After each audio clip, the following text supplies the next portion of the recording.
For the dumbbell Romanian deadlift, all you're gonna need are 2 dumbbells. To set up, you're gonna bring your feet just about shoulder width, if not a little bit inside.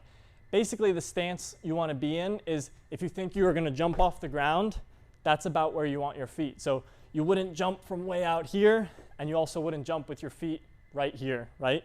So you're gonna be just about shoulder width apart. You're gonna squat / deadlift down. You're gonna grab your dumbbells, and you can have your dumbbells more in front or a little bit more to the side. It really doesn't matter.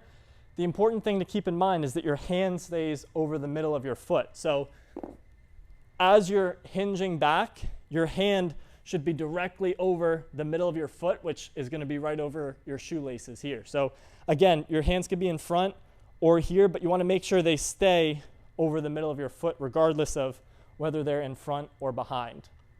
To initiate the exercise, you're gonna start by bending your knees just a little bit, basically just unlock them, and then you're gonna hinge your butt back behind you. So the most common mistake with these is squatting to get the weights down. You wanna make sure you're not doing that.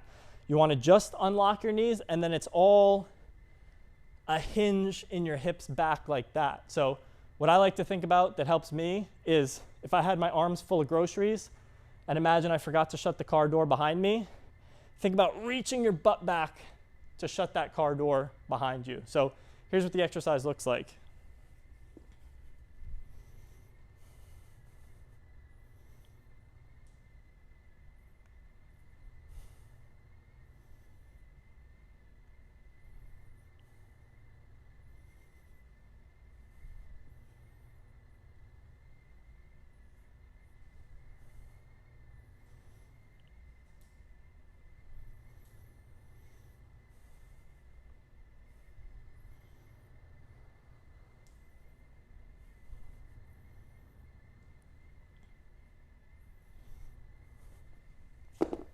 Notice that my head stays in line with my body the entire time. So as I'm hinging back, I'm looking down at the ground, and then as I stand up, my head follows my body. So you don't want to crane your head up as you hinge back. Make sure you keep that head in line with your body.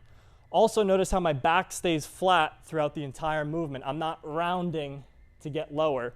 You should feel a pretty good stretch in your hamstrings in the back of your legs as you do this exercise, but you don't want to round your back to end up getting lower. So how low you get is going to depend on your mobility. Some people might only be able to get below their knees before they'd have to round their back to get lower. And some people with better mobility might be able to get all the way down to the middle of their shins. It's going to depend, but make sure you don't round that back at the bottom.